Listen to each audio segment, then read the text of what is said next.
With millions of people getting their COVID-19 shots every day, more Americans, of course, have renewed confidence in getting back on planes. And tonight, in our series, Travel, Steals and Deals, travel journalist Peter Greenberg reveals some of the best ways to find and save some money when booking your next vacation.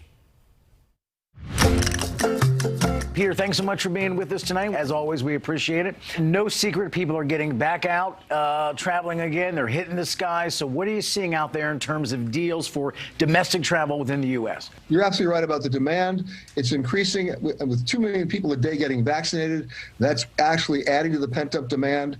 We're seeing airfare start to go up. Last week, the airfare from New York to Los Angeles was as low as $92. It's now $119. How has COVID kind of changed the business model from what it was 18 months ago before we were living in COVID land? Well, if you look at the three major legacy carriers, American, United, and Delta, whether they wanted to or not, they've become low-fare carriers because their business model was predicated on filling the front of the cabin with high-yield business class travelers. They're not there, and they haven't been there for more than a year. So under that model, as long as you filled the front of the cabin, coach could be empty and you made money. Conversely, if you can't fill the front of the cabin, you could have people sitting on the wings in coach and you lose money. That's where they've been.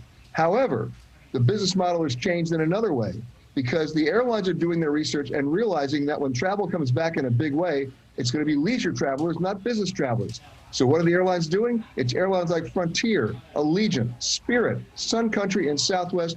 They've added something like 45 new routes to their system as of now. And they're not flying to the major cities. They're flying to the leisure destinations, Myrtle Beach, Montana, Eugene, Oregon, places like that, where that's where people want to go. Once you land and get off that plane, if you decide to travel, you need a place to stay. So on the other end, what are hotels doing these days? Well, the hotels have tried to pivot as well, not necessarily with deals. They're trying to do stuff with value, extra added stuff. So the hotel offers, almost all of them are part of, we're going to give you free COVID-19 tests. And in some cases, if you test positive, we'll put you up here for 14 days at our expense and get you home. They want to give people that security blanket to get them there in the first place. Wow, they'll put folks up for 2 weeks if you get a positive test. Wow, things have changed. That's incredible. They have. And then one other development was amazing. We're living in the WFA moment, right? Work from anywhere. And so unbeknownst to anybody, because it wasn't part of the plan, as an example, Marriott about 2 years ago amassed a portfolio of something like 16,000 vacation homes, 10,000 of which are in the U.S. And these are homes on rivers and lakes and oceans and up in the mountains and deserts.